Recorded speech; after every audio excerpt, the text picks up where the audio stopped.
Sebuah bom raksasa berbobot 5.000 pon, yang disebut-sebut sebagai generasi baru dalam persenjataan modern, digunakan dalam sebuah operasi militer yang langsung mengguncang paradigma pertahanan bawah tanah. Senjata ini dirancang khusus untuk menembus lapisan tanah, beton tebal, bahkan struktur yang tersembunyi jauh di dalam pegunungan. Targetnya bukan sembarang fasilitas, melainkan jaringan terowongan rudal bawah tanah dan bawah laut yang selama ini menjadi salah satu aset paling rahasia dan paling dilindungi. Selama bertahun-tahun, Pulau Hark dikenal sebagai pusat kekuatan strategis Iran, baik dari sisi militer maupun ekonomi. Disinilah sebagian besar pengawasan laut Iran dipusatkan. Disinilah sistem pertahanan dibangun. Dan yang paling penting, disinilah jalur utama ekspor minyak Iran beroperasi. Ketika operasi dimulai, Amerika tidak datang dengan kekuatan biasa. Komando Pusat Amerika Serikat mengerahkan armada udara secara simultan. Pembom B-52 Stratofortress yang legendaris, B-1 Lancer dengan kemampuan serangan cepat jarak jauh, dan yang paling canggih, B-2 Spirit, pembom siluman yang hampir mustahil dideteksi radar. Pesawat-pesawat ini tidak hanya datang untuk menunjukkan kekuatan, mereka datang untuk menghancurkan, dan bukan dengan bom biasa. Strategi inilah yang selama ini menjadi tulang punggung pertahanan. Namun, dalam satu malam, asumsi tersebut runtuh. Pada tanggal 17 Maret sebuah pengumuman resmi mengungkap bahwa fasilitas bawah tanah di sepanjang pesisir dekat Selat Hormuz telah menjadi sasaran serangan menggunakan bom penetrasi dalam yang belum pernah digunakan sebelumnya dalam pertempuran nyata. Operasi tersebut berlangsung dalam kondisi malam yang gelap, dengan awan rendah yang membantu menyamarkan pergerakan udara. Serangan dimulai dengan pesawat perang elektronik yang lebih dulu memasuki wilayah target, melumpuhkan radar dan sistem komunikasi.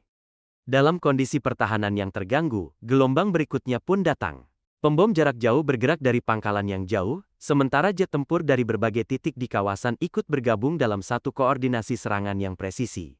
Bom-bom berbasis GPS dijatuhkan langsung ke titik-titik strategis, terutama pintu masuk terowongan.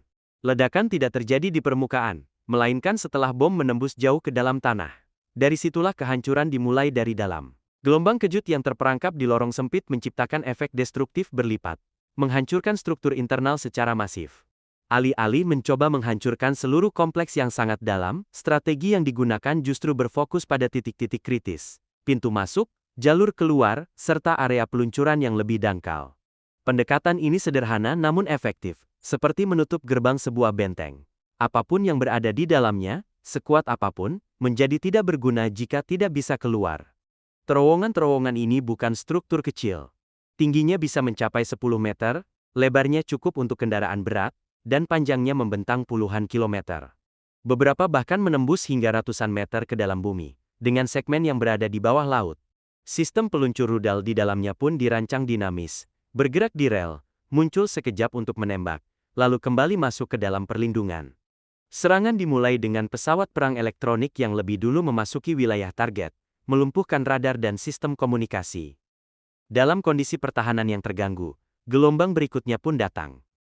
Pembom jarak jauh bergerak dari pangkalan yang jauh, sementara jet tempur dari berbagai titik di kawasan ikut bergabung dalam satu koordinasi serangan yang presisi.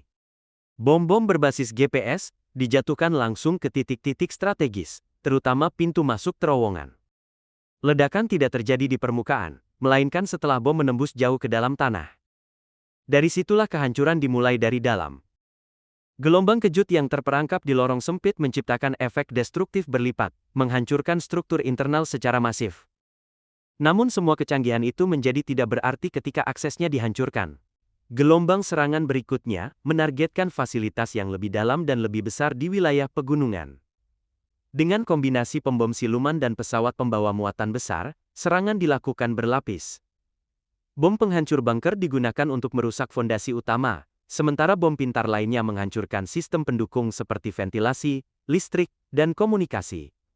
Dalam hitungan menit, pintu-pintu masuk runtuh. Ledakan dari dalam memicu reaksi berantai di depot amunisi. Bola api terlihat menyembur keluar dari lereng gunung, menandakan kehancuran total di dalamnya. Data satelit bahkan menunjukkan lonjakan suhu ekstrim setelah serangan, mengindikasikan skala kerusakan yang sangat besar. Namun, salah satu aspek paling mengkhawatirkan bukan hanya kehancuran infrastrukturnya, melainkan nasib personel di dalamnya.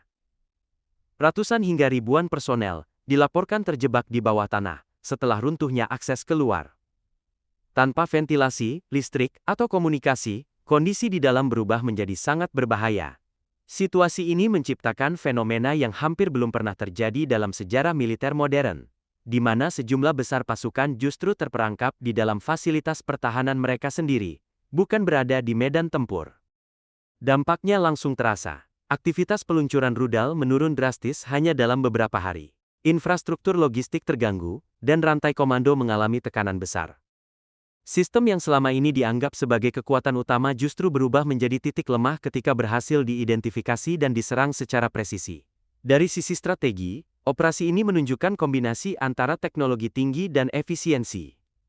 Setelah pertahanan udara dilumpuhkan, pesawat dengan biaya operasional lebih rendah digunakan untuk menjaga tekanan secara berkelanjutan. Ini bukan sekadar serangan singkat, melainkan kampanye yang dirancang untuk melemahkan secara sistematis. Lebih luas lagi, peristiwa ini menandai perubahan besar dalam cara perang modern dijalankan. Infrastruktur besar dan statis seperti bunker dan terowongan tidak lagi menjamin keamanan. Dengan adanya integrasi antara intelijen satelit, perang elektronik, dan senjata presisi tinggi, bahkan target paling tersembunyi pun bisa dijangkau. Selain dampak fisik, efek psikologisnya juga sangat signifikan. Ketika tempat yang dianggap paling aman, ternyata dapat dihancurkan dalam waktu singkat, rasa percaya diri militer bisa terguncang. Ketidakpastian mulai menggantikan keyakinan yang selama ini dibangun. Dalam konteks geopolitik, kejadian ini berpotensi mengubah keseimbangan kekuatan di kawasan. Negara-negara lain mungkin akan meninjau ulang strategi pertahanan mereka, sementara perlombaan teknologi militer semakin dipercepat. Pada akhirnya, satu hal menjadi sangat jelas. Dalam peperangan modern, kemampuan untuk beradaptasi jauh lebih penting daripada sekadar memiliki pertahanan yang kuat. Teknologi, informasi, dan kecepatan pengambilan keputusan kini menjadi faktor penentu utama. Benteng yang dulu dianggap tak tertembus, kini dapat berubah menjadi jebakan. Dan strategi yang tidak berkembang berisiko runtuh ketika dihadapkan pada inovasi yang lebih maju. Like sekarang, komen di bawah, dan jangan lupa subscribe biar nggak ketinggalan video selanjutnya.